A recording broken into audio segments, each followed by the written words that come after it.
হাই হাই বাতিল করো বিল বাতিল করো বাতিল করো সম্পত্তির উপর হস্তগত করে ষড়যন্ত্র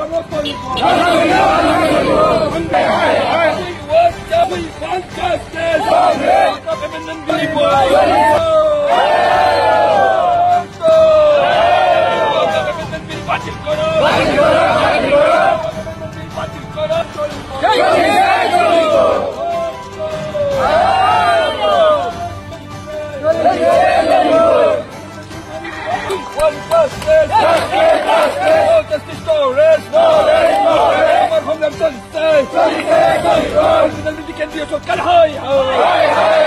ভাই সাহেব ইতিমধ্যে যে ওয়াকাফ সংশোধনী বিধেয়ক যি ওয়াকাফ এমেন্ডমেন্ট বিল যোৱা পৰহি দিনটোত লোকসভাত আৰু যোৱাকালি দিনটোত ৰাজ্যসভাত যি পাছ কৰিছে এই বিলখনৰ বিৰুদ্ধে ইতিমধ্যে সমগ্ৰ ভাৰতবৰ্ষৰ মুছলমান সমাজে বা গণতন্ত্ৰত তথা সংবিধানত বিশ্বাসী সৰ্বস্তৰৰ জনগণে তীব্ৰ প্ৰতিবাদ সাব্যস্ত কৰিছে।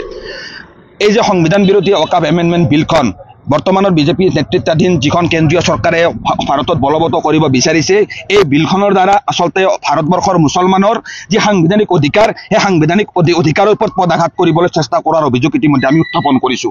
আৰু এই বিলখন বাতিলৰ দাবী লৈ আজি এবিএমচিয়ে ভাৰত ভূটান আন্তঃৰাষ্ট্ৰীয় ঘাইপথত এই বিলখনৰ বিৰুদ্ধে আমি প্ৰতিবাদ সাব্যস্ত কৰিছোঁ। এই বিলখনৰ প্ৰতিলিপি আমি দাহ কৰিছোঁ আৰু এই অসমৰ পৰা এই বিটিএডিৰ পৰা এই তামোলপুৰৰ পৰা আমি চৰকাৰক সকীয়াই দিব বিচাৰিছোঁ যে সংবিধানৰ ওপৰত আক্ৰমণ কৰিবলৈ সংবিধানখন নচ্যাত কৰিবলৈ সংবিধানে যি অধিকাৰ ভাৰতৰ মুছলমানসকলক সংখ্যালঘুসকলক প্ৰদান কৰিছে আৰ্টিকেল 26 প্ৰতিটো ধৰ্মৰ মানুহক নিজৰ ধৰ্ম প্ৰচাৰ প্ৰসাৰৰ বাবে অনুষ্ঠান প্ৰতিষ্ঠান ইয়াত স্থাপন কৰা সেই অনুষ্ঠান প্ৰতিষ্ঠানক এডমিনিষ্টাৰ কৰা অৰ্থাৎ পৰিচালনা কৰা প্ৰশাসনৰ সম্পূৰ্ণ নিয়ন্ত্ৰণ কৰা যি অধিকাৰ ভাৰতৰ সংবিধানে প্ৰতিটো ধৰ্মৰ মানুহক প্ৰদান কৰিছে সেই অধিকাৰ অনুসৰি দেশত ওয়াকাফ বোৰ্ড প্ৰতিষ্ঠা হৈছে। ওয়াকাফ বোৰ্ডৰ যি সম্পত্তিৰ ওপৰত সম্পূৰ্ণভাৱে মুছলমানৰ অধিকাৰ আছে আৰু মুছলমানৰ অধিকাৰ এনেকৈ কাঢ়ি ল'বলৈ কেতিয়াও দিয়া নহ'ব।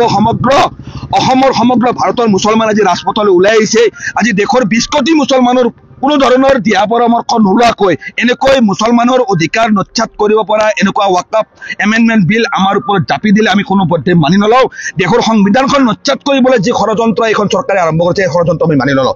আচলতে বিজেপি চৰকাৰে কৈছে যে তেওঁলোকে এই বিলখনৰ জৰিয়তে দেশৰ মুছলমানৰ কল্যাণ সাধন কৰিব বিচাৰিছে, কিন্তু এইখন বিজেপি চৰকাৰে যোৱা কেইটা বছৰত ভাৰতৰ মুছলমানৰ বাবে কি কল্যাণ সাধন কৰিছে এটা উদাহৰণ তেখেতসকলে দিব পাৰিব নেকি? নোৱাৰে।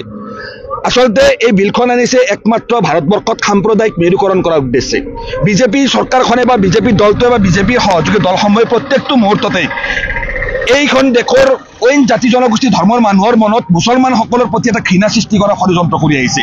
আৰু এতিয়া আমি দেখিবলৈ পাইছোঁ বহুত ক্ষেত্ৰত তেওঁলোকে এই ক্ষেত্ৰত সফলো হৈছে আৰু তেওঁলোকে এই ওয়াকাফ এমেন্ডমেন্ট বিলখনৰ জৰিয়তে এনেকৈ মেছেজ দিব বিচাৰিছে যে ভাৰতৰ মুছলমানসকলৰ পৰা সম্পত্তি এইখন চৰকাৰে কাঢ়ি নিব বিচাৰিছে। আজি ভাৰতৰ মুছলমানসকলৰ যি সম্পদ যি অধিকাৰ ওয়াকাফ বোৰ্ডৰ সম্পত্তিসমূহৰ ওপৰত সম্পূৰ্ণভাৱে ভাৰতৰ মুছলমানৰ অধিকাৰ আছে। ভাৰতৰ মুছলমান যুগান্তৰৰ পৰা এইখন দেশত বসবাস কৰি আহিছে।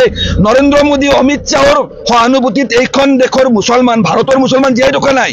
ভাৰতৰ মুছলমান এইখন দেশত সসন্মানে মৰ্যাদা সহকাৰে জীয়াই আছে দেশৰ সংবিধান অনুসৰি। আৰু দেশৰ সংবিধানৰ আৰ্টিকেল 26 ভাৰতৰ মুছলমানক সম্পূৰ্ণভাৱে নিজৰ ধৰ্ম প্ৰচাৰ প্ৰসাৰৰ বাবে ইয়াত অনুষ্ঠান প্ৰতিষ্ঠান আয়োজন কৰাৰ অধিকাৰ দিছে।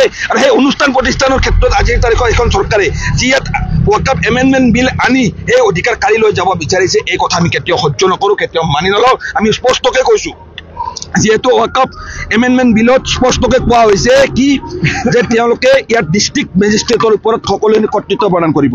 যদি ডিষ্ট্ৰিক্ট মেজিষ্ট্ৰেটৰ ওপৰত কৰ্তৃত্ব প্ৰদান কৰে মানে কি এয়া ভাৰতৰ মুছলমানৰ যি সাংবিধানিক অধিকাৰৰ ওপৰত অবাধ হস্তক্ষেপ।